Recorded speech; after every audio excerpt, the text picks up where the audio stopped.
right now. Pittsburgh's best sports show is about to begin. Call us or tweet us. We got things to talk about on the Ireland Contracting Nightly Sports Call. Thanks very much, and welcome back to the Nightly Sports Call, presented by Ireland Contracting on the Bordas and Bordas Hotline. Bob Pompeani here until 11 o'clock. We had a good 50 minutes today on the air after the Steeler game. We got a lot of feedback and calls. We'll continue that conversation, but we want to widen the scope of this conversation tonight to include Penguin issues, Pitt Panther issues, and anything else you may want to talk about. But today, clearly, the Steelers look to be on the ropes. 3 bad quarters. Their first 8 possessions featured 5 punts and 3 interceptions. And then, late in the third quarter, down 16-0, they got the play that I thought was really needed, a quick strike, and a bad assignment by Jacksonville. When Ben Roethlisberger had some time, Antonio Brown stopped and then went. And when he went, Gibson came in and did not go with him. He was wide open, 78 yards, 1 play, something they dearly needed to get things going. And then, you know, all of that we saw through 3 quarters where this offense did do virtually nothing. Ben Roethlisberger then rose his level of play in the fourth quarter when he put together his 45th career comeback. And, man, you're talking about turning it on statistically. He had 3 interceptions. He was off the mark a lot there. A lot of that was due to the pressure by the Jacksonville defense, which is very good. To me, it's a Super Bowl caliber defense. The offense, a whole other story, of course. But Roethlisberger goes 17 for 22 the rest of the way. Could have been 19 for 22. There were 2 drops by James Conner. He had 2 touchdown passes, and out of the blue comes a 300-yard passing performance. Again, the whole day looked to be going backwards, but the Steelers, they have the character and the guts and the drive to win these kinds of games. There were some great catches by Juju Smith-Schuster. Vance McDonald in the back of the end zone with a tremendous grab over Telvin Smith, who was there in coverage. But a good throw, a better catch, and next thing you know, they're within a field goal. And then what we saw at the end of the game, there's a lot to talk about there, and that's what we're going to do with you. So call us at 412-575-2600.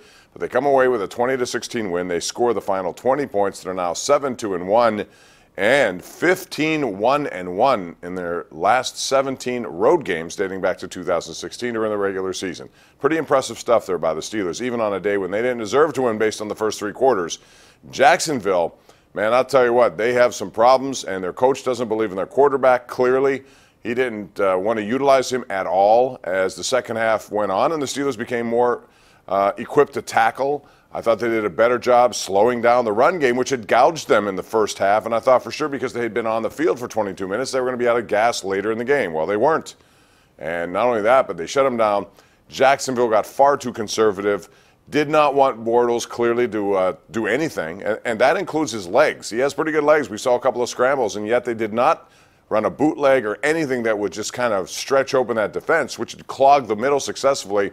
They kept running straight up the middle. The Steelers kept stopping them. 4 3-and-outs led the way to what you saw at the end of the game. So all in all, that's a pretty satisfying win, and that's the word I would use for the Steelers, satisfying, as they go to 7-2-1.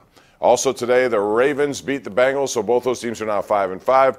You know, the Steelers have a commanding hold on this division. Now the question, can they get a hold on a bye in the first week of the playoffs, either a 1 or a 2 seed? That's still very much available to them, and we'll see how it goes the rest of the way. We'll take your calls on that.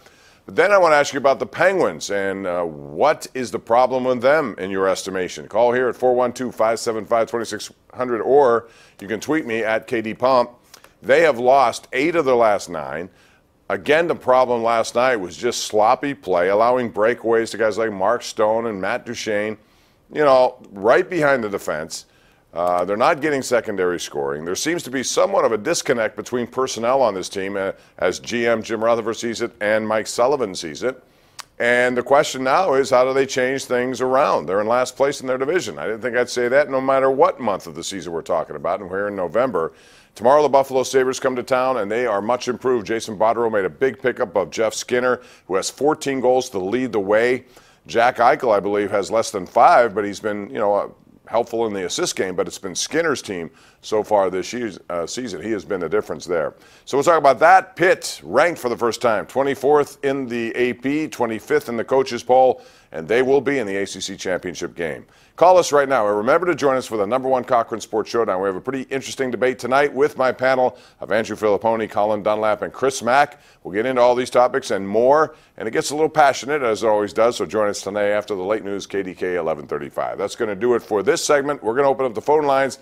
Call right now. Get your calls in. Air your opinions. Do it now. Do it live right here on Pittsburgh's CW. The Ireland Contracting Nightly Sports Call is brought to you by Ireland Contracting, putting new roofs on Pittsburgh homes for over 25 years. Call Ireland Contracting at 1-800-NEW-ROOF.